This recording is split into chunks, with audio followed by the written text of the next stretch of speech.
بسم اللہ الرحمن الرحیم۔ یہ سیکنڈ سیمسٹر والے سے میں مخاطب ہوں۔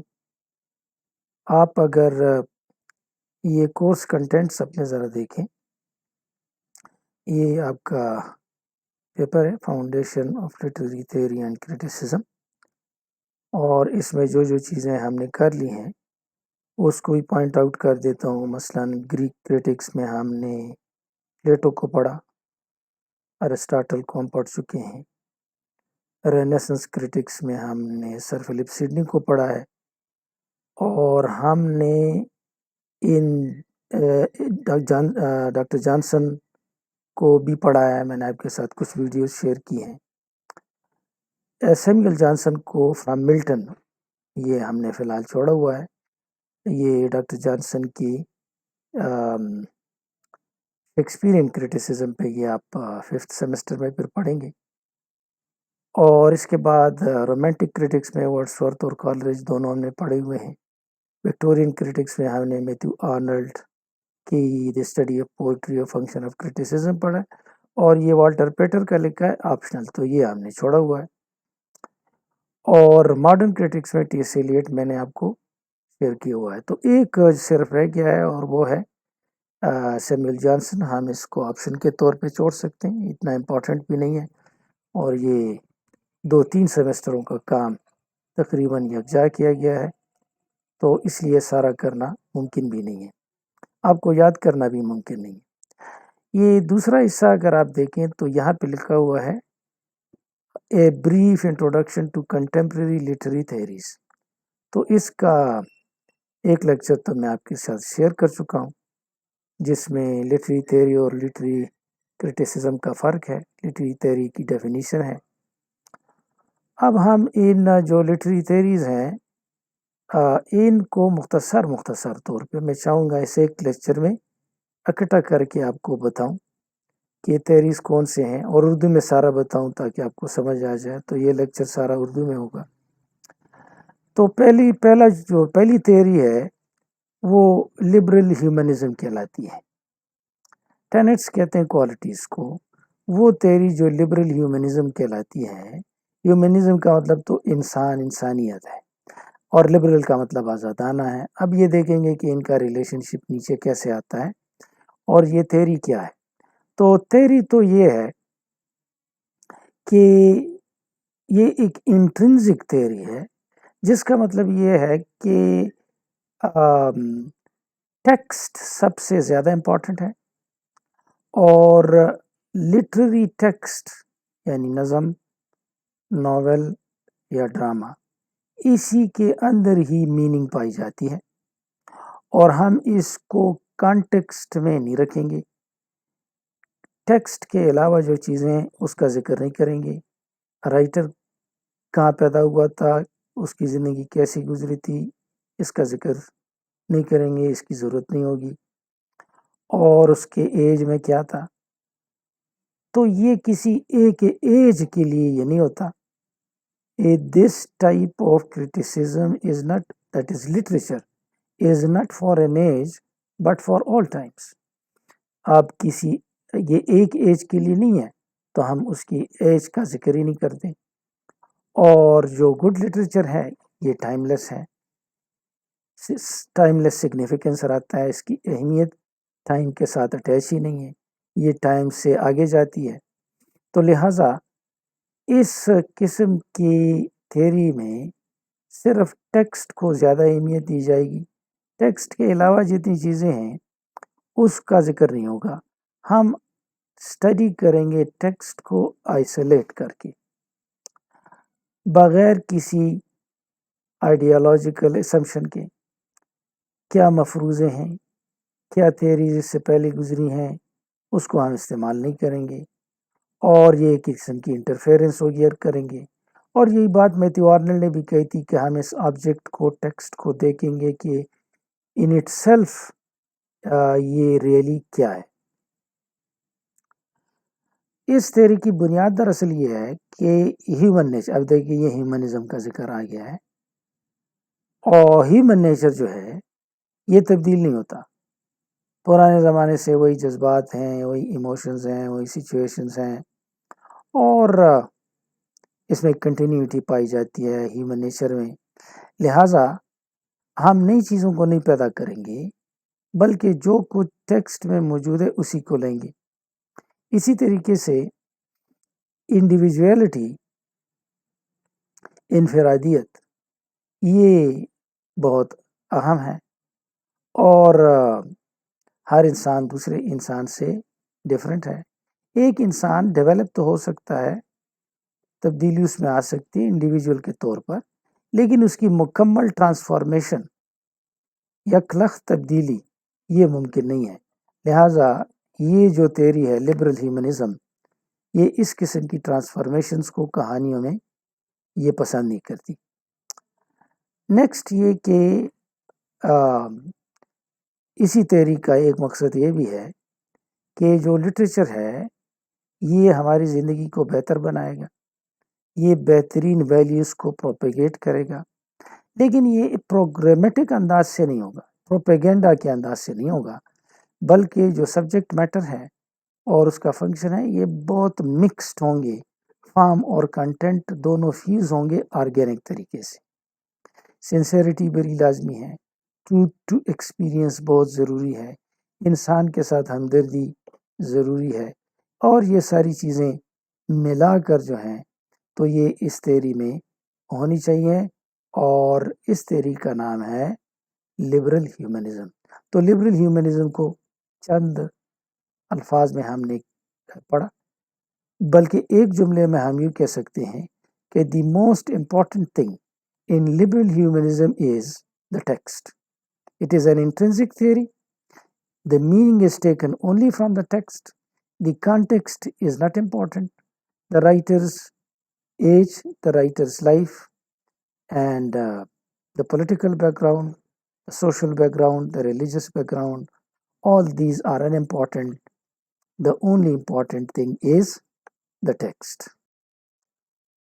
دوسری جو تھیوری ہے وہ اسٹرکچرلزم کہلاتی ہے، اور اسٹرکچرلزم لبرل ہیومنزم کے بالکل برعکس ہے، اور یہ ایک ایکسٹرنزک تھیوری ہے، جس کا مطلب یہ ہے کہ ان کا خیال تھا کہ ٹیکسٹ بہت امپورٹنٹ ہے.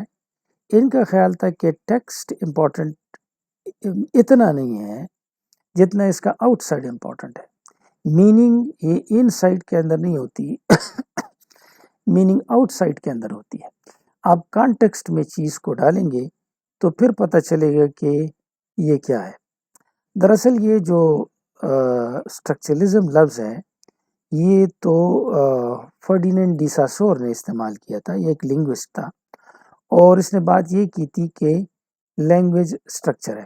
اس کی وضاحت تو مختلف طریقے سے ہو سکتی ہے کہ لینگویج اسٹرکچر ہے کیسے ہے، لیکن اس کا مطلب یہ تھا کہ کسی لفظ کے میننگ آپ کانٹیکسٹ میں معلوم کر سکتے ہیں، بغیر کانٹیکسٹ کے، بغیر اسٹرکچر کے وہ آپ کو میننگ نہیں دے گا. مثلا میں آپ کو کہوں کہ آر یو این رن، اس کا کیا مطلب ہے، تو آپ کہیں گے اس کا مطلب ہے دوڑنا.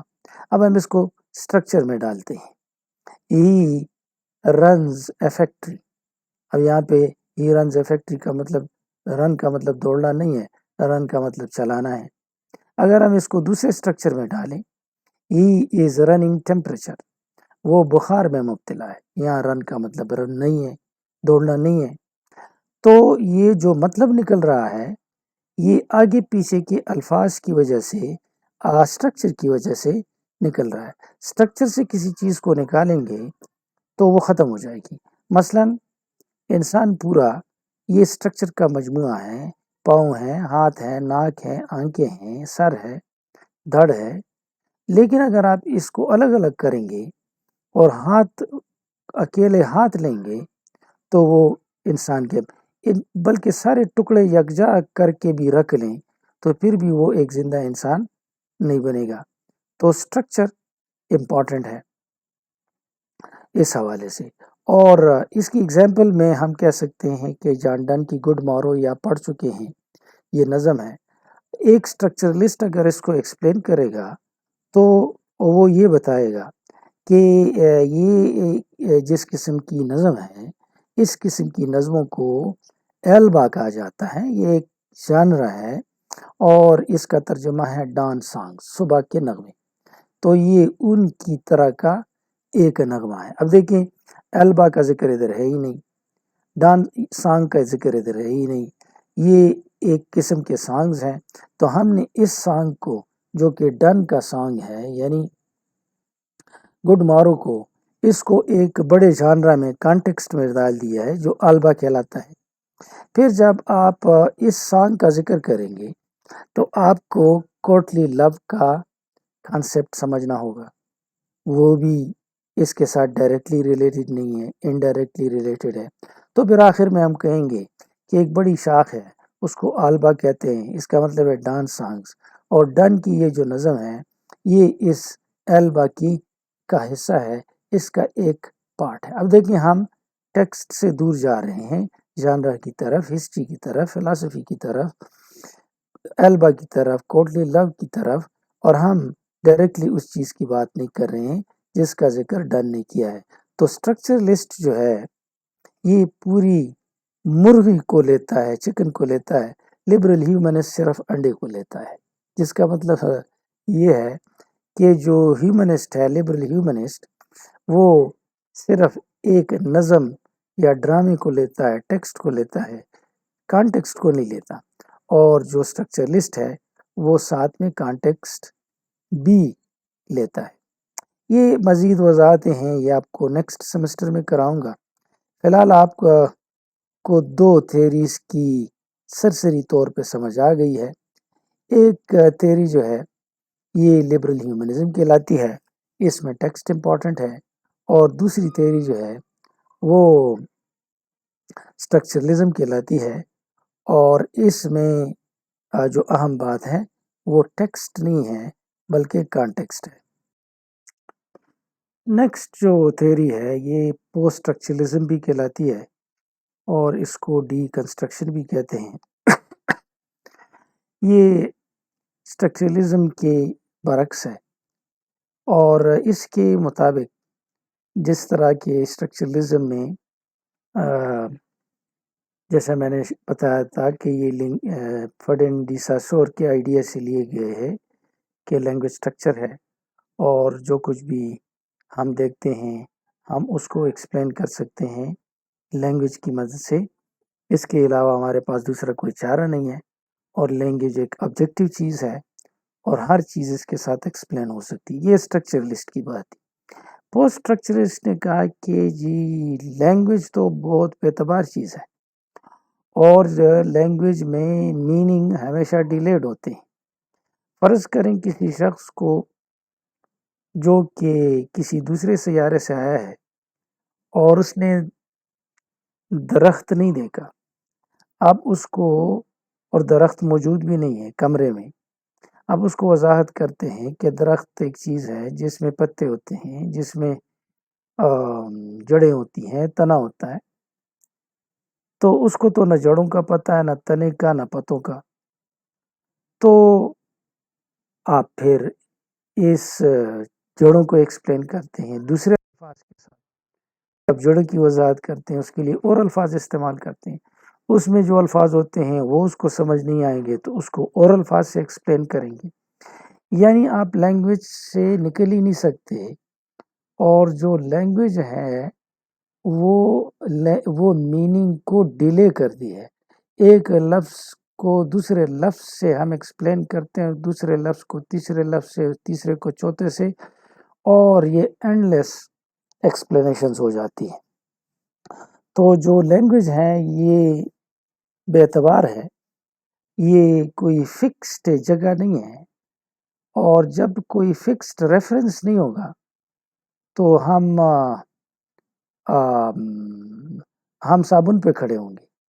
اس کا مطلب یہ ہے، فرض کریں آپ ایک ٹرین میں بیٹھے ہوئے ہیں اور آپ کے قریب دوسرا ٹرین ہے، آپ کو کوئی ریفرنس پوائنٹ پلیٹ فارم نظر نہیں آ رہا ہے، جو ہی وہ ٹرین روانہ ہوگی آپ سمجھیں گے گویا میری ٹرین روانہ ہو گئی ہے، تو آپ مس انڈرسٹینڈنگ ہوگی، اور تو جب تک کسی طریقے سے لینگویج میں بھی فکسڈ پوائنٹ نہیں ہوں گے، مثلاً اگر آپ پلیٹ فارم نہیں دیکھ سکتے تو آپ کا شک یہ ہوگا کہ آپ موو کر رہے ہیں. اگر پلیٹ فارم کو آپ دیکھیں گے جو کہ فکسڈ پوائنٹ ہے تو پھر آپ کو سمجھ آئے گی. لینگویج میں فکسڈ پوائنٹس ہیں ہی نہیں، لہٰذا لینگویج آپ کو ڈی سینٹرڈ کرتی ہے، آپ کے سینٹر کو خراب کرتی ہے. یہ ایک لفظ کے ساتھ دوسرے لفظ کو نتی کرتی ہے، دوسرے کو تیسرے کے ساتھ کرتی ہے، اور یہ چیز کو بجائے سمجھانے کے خراب کرتی ہے. دیر از نو میننگ. کسی بھی ٹیکسٹ میں، لٹری چیز میں میننگ نہیں ہے، یہ میننگ لیس ہے. اور اگر آپ نے کسی ٹیکسٹ کو پڑھنا ہے تو اس میں کیڑے نکالیں، اس میں غلطیاں نکالیں، اس میں تضادات دیکھیں کہ ہیں کہ نہیں ہے. یہ ان کا آئیڈیا تھا. اگرچہ یہ بہت مختصر ہے، اتنا نہیں ہے، لیکن چونکہ میں جلدی جلدی سارے ختم کرنا چاہتا ہوں، تو ڈی کنسٹرکشن کا جہاں تک تعلق ہے، اس میں ڈیریڈا بہت اہم ہے. ڈیریڈا شخص کا نام ہے جس نے ڈی کنسٹرکشن کو پیش کیا، اور اس نے کہا کہ لینگویج سرے سے میننگ لیس ہے. اور اس کی کئی مثالیں آپ کو ریسنٹلی بھی ملیں گی کہ جس طرح کہا گیا کہ جی یہ کنسپریسی نہیں ہے، یہ انٹروژن ہے، انٹرفیئرنس ہے.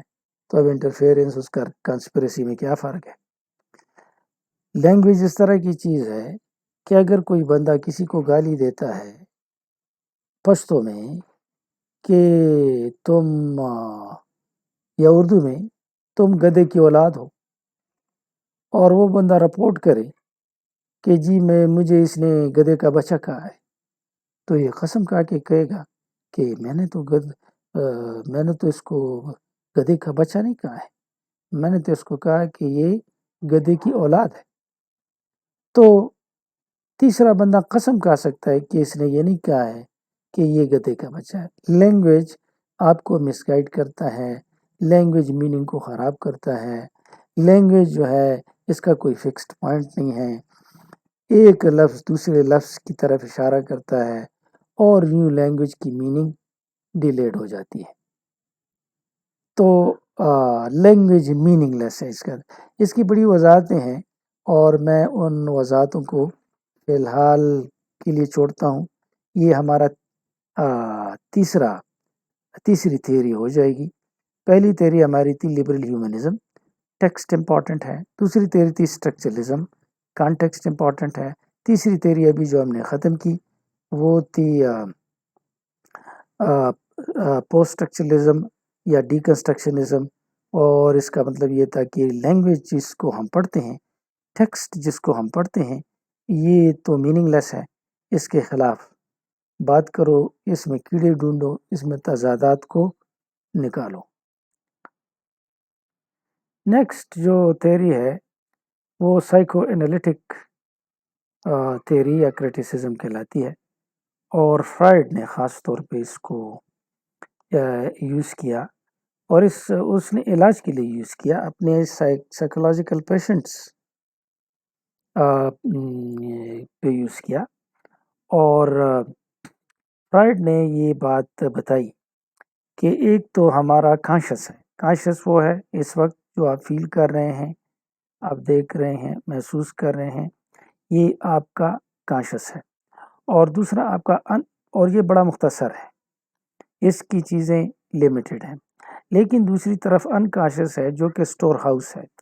جتنی بھی آپ کی خواہشات ہیں، خیالات ہیں جو کلیش کرتی ہیں ریلیجن سے یا سوسائٹی سے، مورالٹی سے، تو وہ آپ کرتے نہیں ہیں، تو اس کو آپ دباتے ہیں. آپ اس کو دباتے ہیں اور یہ انکانشس میں چلی جاتی ہے. تو یوں یہ انکانشس بہت بڑھ جاتا ہے اور بنسبت کانشس کے. کانشس آپ کا چھوٹا سا ہے، انکانشس بہت بڑا ہے، اور جتنی چیزیں آپ نے ریپریس کی ہوئی ہیں، دبائی ہوئی ہیں، یہ آپ کے کانشس کو خراب کرتی ہے اور کنٹرول کرتی ہے انکانشس سے. تو انکانشس جو ہے یہ زیادہ امپورٹنٹ ہے کانشس سے، کیونکہ انکانشس سے تو مجموعے میں بہت زیادہ ہے. دوسرا یہ کہ جن چیزوں کو آپ دباتے ہیں تو دبانا اس کا علاج نہیں ہے، لہٰذا وہ چیزیں پھر سر اٹھاتی ہیں اور کانشسنس کو کنٹرول کرتی ہیں یا خراب کرتی ہیں اور آپ سائیکولوجیکلی بیمار ہو جاتے ہیں۔ یہ مختصر سا آئیڈیا تھا اس تھیوری کا، اگرچہ یہ بالکل بھی اتنا کافی نہیں ہے کہ میں اتنا کہوں، لیکن میں ایک لیکچر میں ساری تھیوریز کرنا چاہتا ہوں، اس کی ڈیٹیل پھر میں شروع کروں گا، لیکن آپ کے لیے یہ سیکنڈ سیمسٹر والوں کی ضروری نہیں ہے، یہ پھر 8 سیمسٹر میں جو لوگ ریسرچ کرتے ہیں تو وہ اس کی اپلیکیشن کرتے ہیں۔ سائیکو انالیٹک انالیسس جو ہے یہ فرائڈ نے کانشس اور انکانشس کا ذکر کیا، اور انکانشس کو کہا کہ یہ اسٹور ہاؤس ہے آپ کی خواہشات کا جو آپ نے ترک کر دی ہیں مختلف وجوہات کی بنا پر، اور یہ آپ کی کانشس کو خراب کرتی ہے، آپ کی پرسنالٹی کو خراب کرتی ہے۔ نیکسٹ جو تھیوری ہے کارل یونگ جو کہ سائیکٹرسٹ تھا اس کی ہے، اور اس نے چونکہ فرائڈ کے ساتھ اکٹھا کام بھی کیا ہے تو اس کی تھیوری اور فرائڈ کی تھیوری ملتی جلتی ہے، صرف تھوڑا سا ایک ڈفرینس ہے۔ مثلاً فرائڈ نے بات کی تھی کانشس اور انکانشس کی جو دو بنے گی، یہ بتاتا ہے کہ سائیکی یا ہیومن سول اس میں 3 چیزیں اہم ہیں، ایک ایگو ہے جو کہ بالکل اس طرح ہے جس طرح فرائڈ نے کانشس کا ذکر کیا تھا، اور ایک پرسنل انکانشس ہے، یہ بھی بالکل اسی طرح ہے جس طرح کا ذکر کیا تھا فرائڈ نے، لیکن یہ جو تیسری چیز ہے کلیکٹیو انکانشس یہ ڈیفرنٹ ہے، تو ان دونوں میں یہ بات ڈیفرنٹ ہے۔ فرائڈ نے کانشس انکانشس کا ذکر کیا تھا، انکانشس کو بہت امپورٹنٹ کہا تھا، اس نے بھی انکانشس کو بہت امپورٹنٹ کہا ہے، لیکن اس نے انکانشس کو 2 میں تقسیم کیا ہے، ایک ہے شخصی انکانشس انفرادی، اور ہے کلیکٹیو انکانشس مجموعی۔ تو یہ بات کرتا ہے کہ ایک انکانشس تو ہمارا ہے ذاتی طور پر، لیکن ایک انکانشس وہ ہے جو ہم سب کا کلیکٹیولی ہے، اگرچہ اس کا کوئی سائنٹیفک ثبوت وہ نہیں دے سکتا، یہ اس کی تھیوری ہے، اس کا خیال ہے کہ یہ جو کلیکٹیو انکانشس ہے اس میں وہ ساری باتیں موجود ہیں جو ہم سب میں کلیکٹیولی ہم اس کا کانسیپٹ رکھتے ہیں، مثلاً اسکیپ گوٹ یا جس کو قربانی کا بکرا کہتے ہیں، یہ اردو میں بھی ہے، پشتو میں بھی ہے، اور یہ انگلش سوسائٹیز میں بھی ہے، اور اس طرح ہیرو کا کانسیپٹ ہے، اسی طریقے سے ویلن کا کانسیپٹ ہے، یہ سارا جو ہے یہ کلیکٹیو کانشس ہے، انکانشس ہے، یعنی یہ ایک جگہ ہے جہاں سے ہم سب کلیکٹیولی اس کو لیتے ہیں، یہ ہم سب میں مشترک ہے۔ تو یہ جو تھیوری ہے تھوڑی سی مختلف کارل یونگ کی فرائڈ سے، کہ فرائڈ نے کانشس انکانشس کا ذکر کیا ہے، اس نے انکانشس کو 2 میں ڈیوائڈ کیا ہے، پرسنل انکانشس اور کلیکٹیو انکانشس۔ اس کے بعد جو تھیوری آتی ہے یہ پوسٹ ماڈرنزم کی ہے، لیکن پوسٹ ماڈرنزم سے پہلے ہمیں ماڈرنزم سمجھنا پڑے گا، اور اس کے لیے ضروری ہے کہ ہم ان باتوں کو سمجھیں۔ نمبر 1 یہ کہ faith in God was last, لوگوں کا جو فیتھ تھا گاڈ پر وہ لوز ہو رہا تھا، اور اس کی وجہ یہ تھی کہ ڈارون نے کہا کہ ہمیں گاڈ نے پیدا نہیں کیا ہے بلکہ ہماری ایوولوشن ہوئی ہے، ہم سنگل سیل تھے، پھر 2 سیل ہو گئے، پھر زیادہ سیل ہو گئے، تو یہ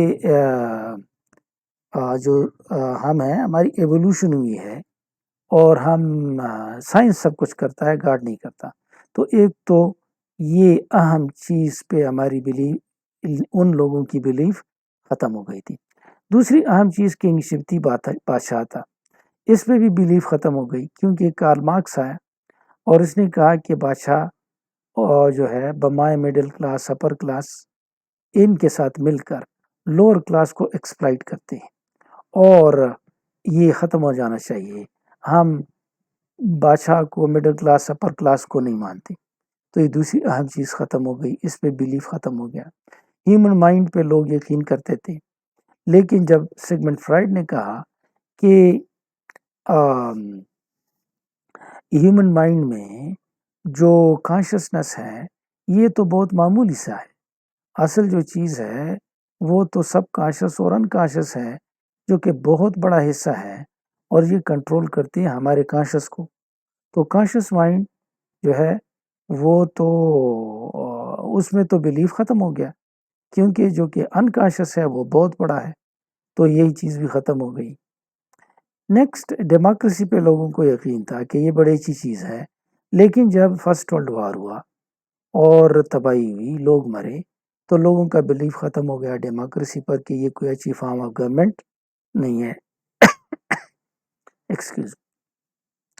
اسی طریقے سے سائنس پہ بھی بلیف ختم ہو گیا کیونکہ سائنس نے اٹامک بام جیسی چیزیں بنائیں، میس ڈسٹرکشن کی، تباہی کی، اور یہ ساری چیزیں جو ہیں ان پہ یہ بلیف ختم ہونا، اس سے ماڈرنزم کا وجود آیا اور لوگوں نے کہا کہ ہمارے پاس کوئی چیز ایسی نہیں ہے جس کے ساتھ ہم چمٹے رہیں، نہ گاڈ ہے، نہ سائنس ہے، نہ کنگ ہے، نہ کوئی ہے.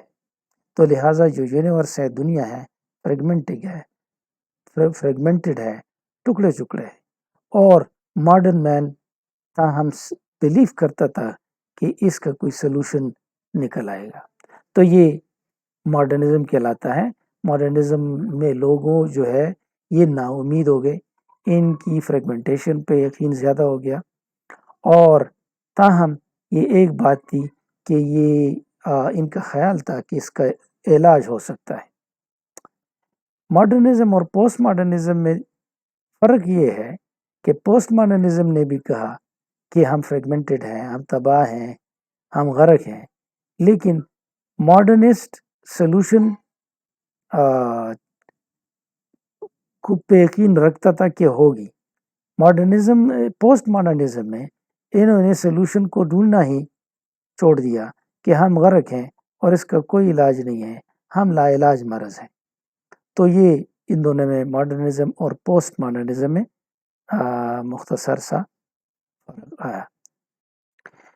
اس کے بعد باری آتی ہے مختصر طور پر پوسٹ کولونیل لٹریچر کی. پوسٹ کولونیل کا مطلب ہے کالونیز کے بعد. تو آپ کو کالونی کا کانسیپٹ تھوڑا سا سمجھنا پڑے گا اور کالونی کے بعد کا کانسیپٹ سمجھنا پڑے گا. آپ کو تاریخ معلوم ہے کہ انڈیا کو، آل انڈیا کو، جس میں ہم بھی شامل تھے، ہم نے 1947 میں برٹش سے آزادی حاصل کی.